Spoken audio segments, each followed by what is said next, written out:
Hey all, welcome to Salt City Guitar. My name's Aaron and I'm coming to you from my garage today. We're doing some remodeling inside, so just trying to find the most quiet place here. Today's topic that I want to talk to you about is tuning, how to tune the guitar. So I've got one of these little clip-on tuners here we're going to get into talking about.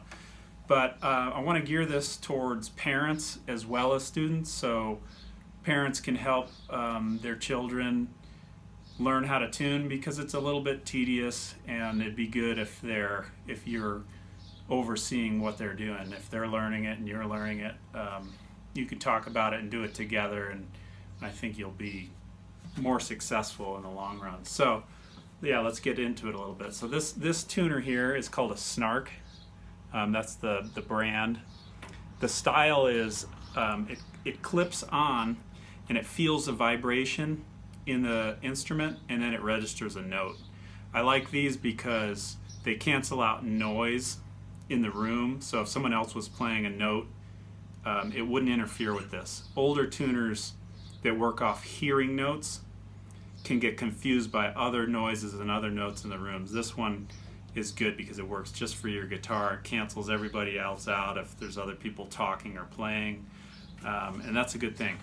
So when you tune, we put this on, we turn it on, and you get an indicator. You can barely see it registering there when I'm talking. You'll see a note name and you'll see some lights. There's a vertical blue line. That means you're in tune. If it's off to the left, it's red, I believe, and that means that you're flat. Your note is too low. Remember, if your tire goes flat, it went down. The note's too low. That's how I remember that. If it's to the right, it's green, and it means it's sharp. The note's too high. But we'll get back to that in a sec. So, all right, when we tune, we have to know the names of the strings. That's really important. We have to know the names of the strings, the notes we're tuning, so that we can register them over here on the tuner. So the first thing you want to do is know that the sixth string, the thick one, is string 6. The thinnest one over here is string 1. So we're going to go 6, 5, 4, 3, 2, 1. And if we give those note names, we have E, A, D, G, B, E. Now I'll slow down a little bit and give you a mnemonic that works for this. It's elephants and dogs grow big ears. Now I know that sounds a little bit hokey, but if it helps you remember, use it. It's a great little trick. So elephants and dogs grow big ears. That's E, A, D, G, B, E. And we're counting 6, 5, 4, 3, 2, 1. Okay? So when we start tuning, I can't stress this enough for the younger kids. They seem to get some kind of nervous anticipation, start banging strings and turning stuff. That's exactly what we don't want to do. What we want to do is, if we choose, say, the 6th string to start with, we want to hit it one time. Not really hard where it's buzzing and loud, just one nice clean hit. Okay, and when we do that, let's take a look over here. Let's get this. Sorry, there's a little bit of a glare. You can see a note register. Okay, we hit it once and a note registers. Okay. Now the trick to tuning is, and I'm going to knock these out of tune on purpose.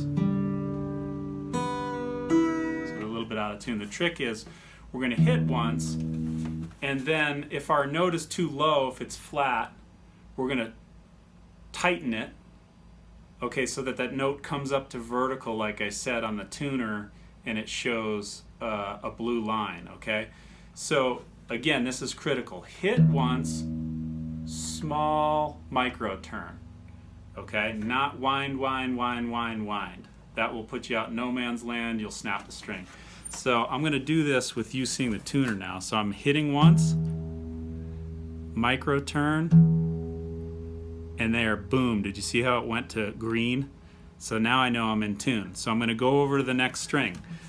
I'm going to get on the 5th string now with my thumb. This is an A. Okay, this is very important, that this 5th string, it goes down the neck and you follow it. Where does it go? It goes to this tuning peg. A lot of times kids will be on the wrong tuning peg. with the wrong picking string, and they'll wind and you won't hear any note sound change, and they'll break the string because they're winding this one. You're not knowing that it's going super tight, and then all of a sudden, pow, it snaps. So make some kind of visual that this hand and this hand, the left hand and the right hand, are both connected through the same string, right? You could do that on every string. Double check. If you're down here on the first string, where does the first string go? Well, it goes to this peg, okay? So anyhow, back to the fifth string. You hit once, and here's my micro turn, right? I'm not one, just a little turn. And let's take a look and see what we get. Here's my A. Can you see that? Let me get out of the glare again. Here's my A, micro turn, and then green. See that? If I go a little far past it, what if I went past it? Take a look. Now, sorry, it went to green. It was at blue in tune. So I went past it, so I'm going to turn the tuner, the peg, the opposite way now. Watch this. And I brought it back to blue, okay?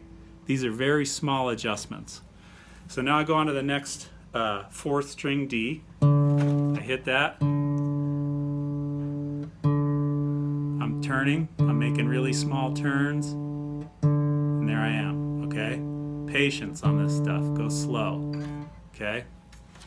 Down here, third string. And then I'd be grabbing, this is the third string. Now, the notes underneath, or the tuning pegs underneath, this is another point that can be, this could be challenging or a little bit, the visual's hard to understand on this. These are upside down, so when you turn, you're actually turning the opposite way as up here to make it move the same way in terms of pitch. So when I get underneath here to tune the G, I'm actually turning it a different way than I did up top here to make the pitch go the same way. Hope that kind of makes sense. So you'll see it on the tuner and probably get a hang of it. So I'm hitting B, I'm turning, and there's my line, right? Vertical blue line is what I'm looking for. Here's my last first string. E. Whoops. And there's, I went a little past it, I think. Did I go past it? No, I didn't. There it is there. Okay. So, once again, hit once, turn once. Hit, turn. Small, incremental movements. No cranking, no slamming. I see that a lot with kids. I see that as their struggles, right? So that information really seems to help. So you as a parent should remind them constantly about tiny turns and so forth. Now, where you store the guitar helps to keep it in tune. Putting it on a stand is good, putting it in a case is good. If you leave it out and it's leaning against something, make sure these pegs don't lean against the side of the house, because if you turn them, it knocks it out of tune. So the other thing is heat, leaving it outside in the yard, that would put it way out of tune. We obviously don't want to do that. When to tune? You should tune before your practice, because again, when you practice, you're trying to play correct notes. If you're out of tune and you're registering notes that are out of pitch, you're learning incorrectly. You're learning how to listen to wrong notes. You don't want to do that. You want to be in tune before practice, tune after the practice. When you're done, get it tuned again. Before the lesson is critical. This happens a lot. Kids forget to practice, they forget to tune. Then we spend 10 minutes on a lesson. 10 minutes, out of a 30-minute lesson, we're talking a third of the time is spent tuning. That is not a good use of time. In terms of for the cost, for the the parent, it's for me, for everybody. Tune on your own, so you're learning that skill, you're learning ear training, and then you come to the lesson and we can play the music, right? We don't have to spend time tuning. So those are some tips and tricks that I use for tuning. You're going to have to do this a lot. There's a lot of repetition. You'll find your groove. YouTube has a zillion videos obviously of this, so if I've missed something, maybe you could double check on another video. But I hope in closing here that you'll like this video and you'll subscribe to my channel.